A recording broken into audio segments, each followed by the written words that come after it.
टपरो बनाएको कहिले खिल्दैन हो यहाँ छ यहाँमा सिन्का लाउनु त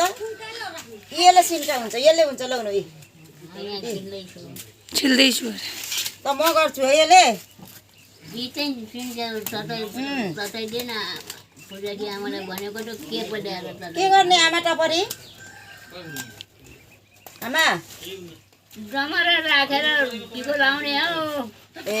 दशहराको दिन टिका लगाइदिनुहुन्छ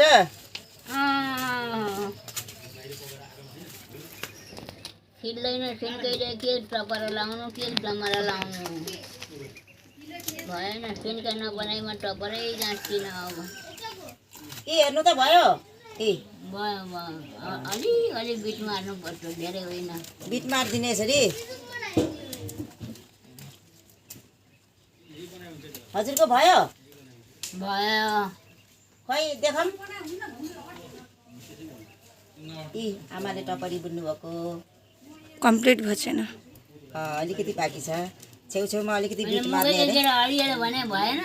भइहाल्छ भइहाल्छ ए आमा मैले त 4 सुर मात्रै मारे त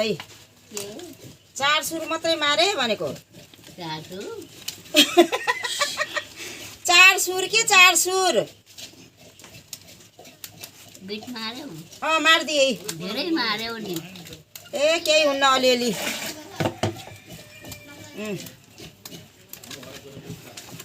हाम्रो माले चाहिँ के गरेका गरम पानी गर्ने अरे तेरो माले चुलामा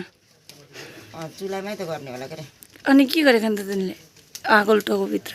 चुलामा के गरेका पोतो लगाउने कराइमा अब पोतो लगाएर के हुन्छ हेर्नु त आमा बिट मारिदिए भयो ल भयो त्यसो भए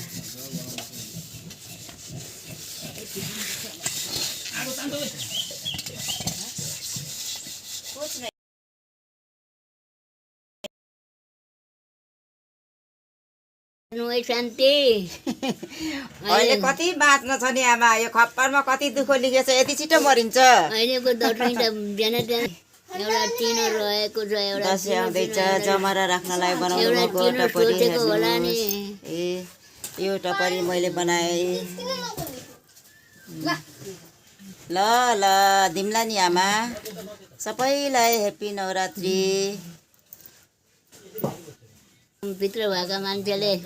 टपरामा आशिक थापेको छ